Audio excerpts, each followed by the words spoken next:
For the general awam out there, I'd say it's a great profession. I think for the mothers जो अभी भी कह रही हैं like do not pursue this as a career. It's a great career. Artists, we employ half engineers, half artists.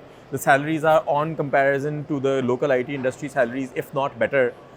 People can follow their passion, and if you follow your passion in a job, that makes you get up in the morning.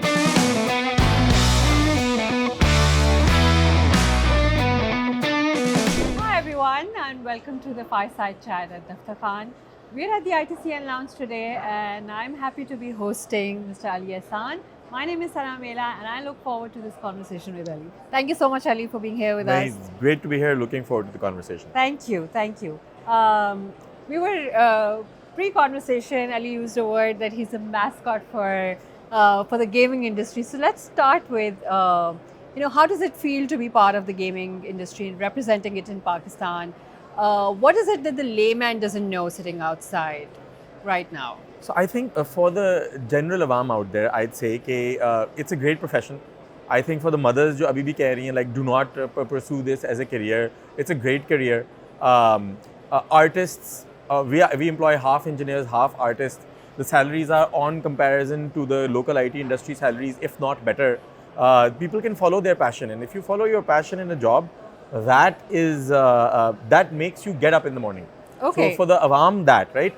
For the technocrats amongst us, I would say that it's a very large segment of the local IT ecosystem, right? Ke we represent just 12,000 professionals, but we account for $150 million of export, $300 million of revenue. That is about 10% of the overall IT bubble. And what's amazing about it is that unlike a large amount, because the stigma is that in Pakistan we do cheap labor and it's services oriented and we are working for clients, the majority of this industry is making their own games, they are publishing their own games, they are investing their own money and they are generating this revenue. So, it has a real, it has a potential to scale insanely as well. Which is fantastic because I feel like a lot of young graduates and people who are talking about startups and are constantly considering maybe need that kind of experience before starting up. And going back to Frag Games, does personal passion play a role in putting it together? I've been playing games since I was 6 years old, right? Wow. Nice. When I asked my dad for a Super Nintendo on my 6th birthday, so I'm Sheikh. So he got me a regular Nintendo, and I'm going to think why he came back to that. and I loved playing it, but I kept saying, I wanted the next generation console. So a mom said, get me this result and I'll get you the device that you want. So it's been very, I've followed it through and through. I took computer sciences in O-levels. Dad was like, why? And I was like, because I want to make games. Then I went for a bachelor's abroad. I did a specialization in game development and game design. So very laser focused. Yeah. Fantastic. Like it's rare that people know by age 6 that they're going to keep doing this for the rest of their life. But it's also fascinating because I feel like all your journeys come together at Frag Games, right? Bilkul. And how much of personal insight into the gaming or your passion has helped you develop the gaming process? So I think I was surprised by how much a role playing games plays in the specific work that I do. So like title-wise, I'm the CEO of the company and I do the business and sales portion as well. But my core work there is as a game director and a game designer. Okay. So playing games when you're young or throughout the years, it is such an essential library to be able to then pick experience from to actually make those products. Yeah. So a lot. I would say I couldn't do what I do if I hadn't played all those hours of games when I was younger. Fantastic, Ali.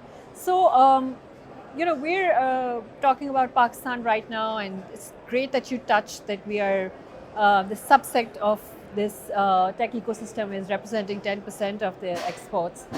In terms of policy, and we'll go towards Pakistan's ecosystem and how it has evolved. But how do you see? Is there policy support for the gaming industry right now? So I think Pakistan has a hard time with policy consistency. Yes. And I feel that there is not much of a surprise कि वो इधर भी apply करता है. I do think that the fact that the incoming taxes are under final tax regimes, we only pay 0.5% of revenue as total taxes. That's our tax liability. That does help the sector grow, and indeed that's an IT-wide thing. Right. On the game specific side, I don't think there's enough information about it. And therefore, as an industry, we were one of the first industry subsegments which commissioned our own industry report to kind of qualify कि कौन सी success stories हैं, which companies are out there, how many people are employed, how much money is being earned, so that policy could be targeted with the insights of that report. Okay. Because I often feel that too many people approach policy advocacy in a black hole vacuum. They will be like, हमें ये चाहिए, but they will not substantiate कि do you have hard data to back कि what will it do? Right. So we provided that hard data, and there are positives and negatives. Right. The government is currently commissioning a NIC just for games and animations. It's going to be a flagship project, product, and I think it will really help accelerate the games ecosystem. At the same time, the policy challenges at the state bank level and all continue. So right. So it's continues. There's good and bad, Yeah. but there is some recognition now happening and movement forward. Which is great. And switching from your founder role to your Pasha role at the moment, and how are you looking at Pasha's role in evolving the IT sector? I mean, we have ITCN happening. It's been happening for quite some time. A lot of other events have happened and then closed down. But what are you really looking at this point in development? Okay, I think Pasha, we've been making Pasha very structural over the last 2-3 tenures. What that means is that for a trade association to mature, it has to move past the individuals. The representatives of the trade association, the secretariat, have to basically run it like an autonomous organization. Right. One of our learning challenges as the board has been that it still behaves like an SME. And maybe an S in an SME. and that's because that is the nature of the organization, and we Right. need to grow it. It needs to become a powerful lobbying house, both locally and internationally. But fundamentally, our roles are policy advocacy, so we engage with the government. Right. Our role is raising the concerns of our members to the appropriate channels, facilitating them at conferences abroad. It's a great network of the leaders of the IT industry to discuss ideas with each other, to get quick answers, because it's a very quick growing ecosystem. And lastly, we look a lot at skills ecosystem. So we are quite integrated with the HEC, NAVTech, PSEB, in that we're trying to upgrade their skills. What skills should be taught? How should they be taught, so that the output of the candidate is then viable for the industry? Okay, so it's great that you mentioned that, and in terms of Pasha, in terms of skill sets, whenever we talk about Pakistan has a huge population, there's obviously a lot of graduate, and there's very little data to support, कौन IT में क्या कर रहा है, कौन सा graduate क्या पढ़ रहा है. And whenever the organizations sometimes sit together, they still talk about how the graduate is not fit for XYZ job, and whenever they develop a little, they move elsewhere. So maybe movement is a great thing. Maybe we're preparing for that. But how are you looking at bridging that gap? Like, is there something happening? I head the Pasha ki skills committee as well. So trainings and trying to bridge that gap is kind of what I've been working on for 2-3 years now. I'll say it's very hard to work in the public space, right? And I'm a socialist at heart, but I don't like forcing things to happen when there's so much friction. But I've put in the time, right? I'll share one interesting insight. The Please net do. sum of my accomplishments has been one program called TechLift, which we all did together, right? Which was an industry-run but government-sponsored training program, which got 70% plus placement into the industry. Okay. So we now know that if you do trainings, as the way the industry wants, the jobs are available, and we anticipate that this will add a straight $100 million to Pakistan's export revenue, which is a very significant bump for a single program being executed. But I'll tell you the data point that is more amusing for me. So for years, this has been debated that university and industry ka skill gap hai, nahi hai.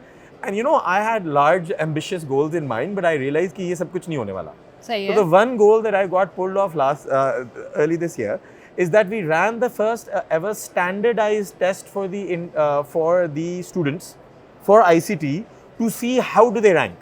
And we tried to make the test as low bar as possible, right? Oh my God. And when the results came in, everybody was like, we cannot discuss these publicly. And I was like, no, come on, let's not be like this. It is okay. I think first you have to accept failure, right? Oh, so you're pointing out that it was really bad. मैं बता देता हूँ आपको numbers. The idea is that the fact that it was below, it aligned exactly with industry understanding, but it didn't align with academia understanding. That's why it was so important. Because how can you solve a problem until you don't believe that it exists? Yes. Right? So, 50% of the people did not pass. Wow. And these are semester 7 and 8 graduates. So they're about to come out of the pool, right? Wow. Now, this speaking session could easily be like Ali's being mean and he's pointing fingers. I would like to say we have to get out of this attitude. Yeah, This no, we is have to just- accept this our is just failures to data. fix them. Yeah, yeah. This is just data, and the HEC is a very competent organization. Once the data has been established, now interventions can be done. yeah.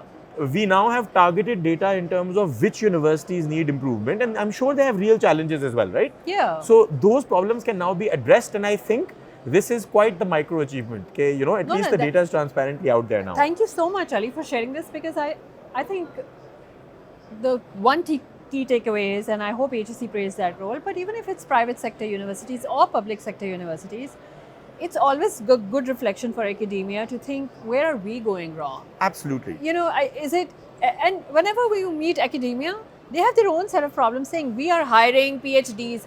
Maybe that's not what they नहीं need. देखिए academia के challenges बहुत real हैं. I would say academia is at the heart of the real solution, because anything that we do after graduation is a hot fix. The real solution has to be that the bridge is closed within the academic ecosystem. Market, yeah. ताकि we will still do the top-ups, Yeah. but the top-ups will make them even better at directly joining the industry. So definitely takeaways like data points with so much evidence.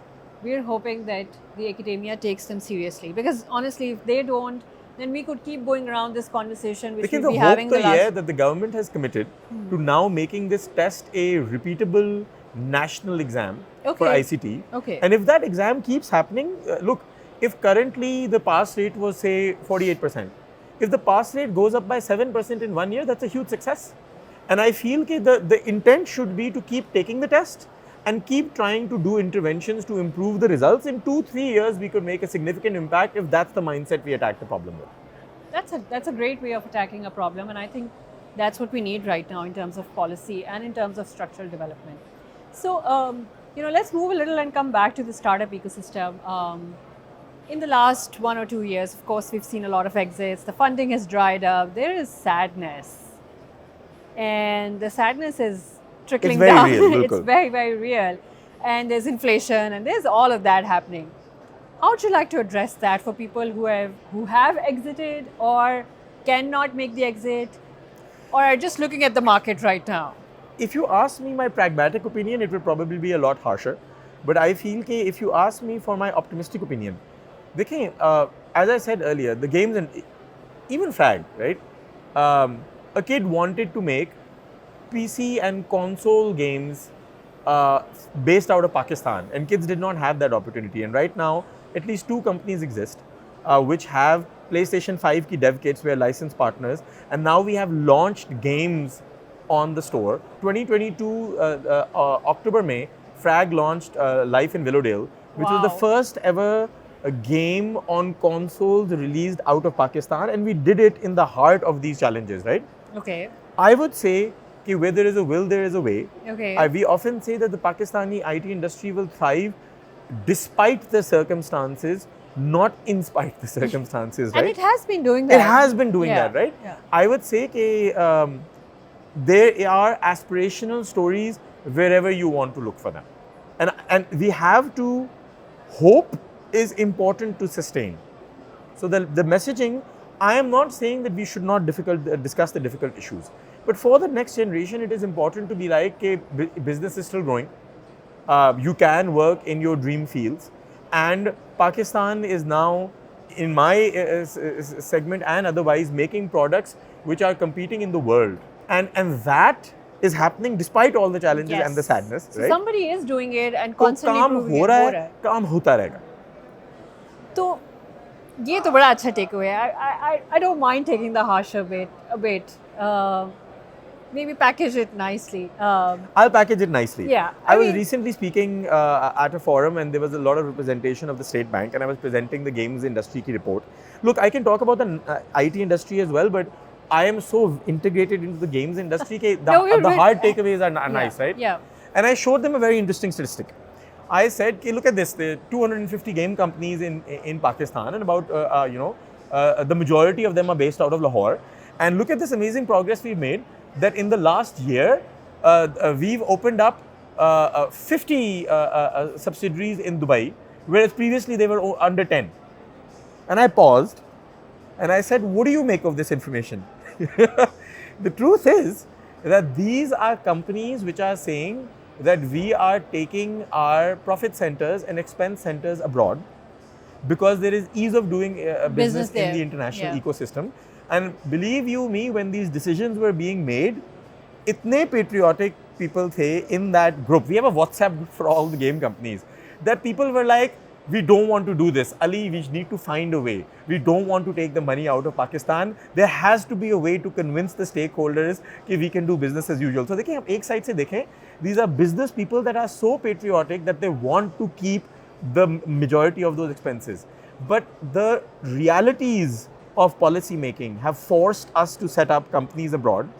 And what could be harsher than that? It's heartbreaking. It's heartbreaking, It's heartbreaking. Right? And we keep thinking about it because whenever we go back to, the State Bank or the FBR or the way they do things, we go back to industries and we say Pasha or Ignite or XYZ will help us and will push the agenda and then say policy will be fixed. So we do have that hope with people like yourself. There's a lot of friction. You're swimming against the tide. Yeah. You're constantly swimming against the tide. So, what we really hope is that living in Pakistan, why do we need to keep swimming against the tide? Is one thing that as a Pakistani... National character. So we're going to beat the national character. And on that note, thank you, Ali. But I my last question to you would be just a few takeaways from your personal professional journey that you'd like to give us out as nuggets of hope and, you've already given them. But I would say that setting up a company is hard. And I feel that as much as I would like to spout for entrepreneurism, even when you set up a company, you will need people to work for you. Yeah. So when there's this culture of everybody needs to be an entrepreneur, companies as groups of people succeed, not individuals. Yes. So people, if you're working in a company, if you're working, it is great. I would love for my people to be their own boss. But I also need some of those people to stay and to become bosses in my company, so that we can grow and compete at an international scale. So it's a challenging job. There's a lot of stress. There's a lot of pressure on family. My wife still doesn't really believe that I play games because that's my business. She's like, nahi, aap sirf veliyan pat rahe hain, right? I won't lie. Half of the time it's true. That's true for a lot of entrepreneurs. Their wives don't know what they do. There's a lot of challenge. And you should appreciate that getting into entrepreneurship is a challenge. It is a challenge. And you know what? If you try it and you fail, you've still succeeded, because now that experience is invaluable for all the other larger companies that you can join. So it's a challenging journey. You should do it if you believe you have the jigra for it. But even if you're contributing value at a company and you're helping it grow, that also needs to be glorified. I think we need to keep reiterating that, because the entrepreneurial part of it, nobody's talking about. Everybody keeps saying, hey, become a founder, hey, become an entrepreneur. But very few people talk about how to be a good asset in a firm. And how does a firm keeping a good asset is also like... Our largest IT company does not export $100 million. Why are we not thinking about what is it going to take to get a $1 billion revenue company out of Pakistan, right? It's going to take a lot of people. And that's I think which needs a due credit as well. We need to be like, if you work for systems and you bring in that talent and you help grow it into that $1 billion company, then that's also worth celebrating. Yes, absolutely. And I think on that note, that is a note that I'd leave for the industry also to rethink that if you retain your good resources, if you celebrate the people who are working for you, there's no way that you also won't become the next $1 billion industry. So I think the mindset is not just an entrepreneurial growth mindset or that the challenge is mine to take. It's also the people that grow with you. As long as we keep taking care of each other, we could beat a lot of natural issues that I think will keep occurring in Pakistan. On that note, thank you, Ali. It's been a pleasure listening to a lot of wonderful insights and great to know about the gaming sector in Pakistan, and wish you all the best. Thank you so much. Thank you. Great conversation. Thank you.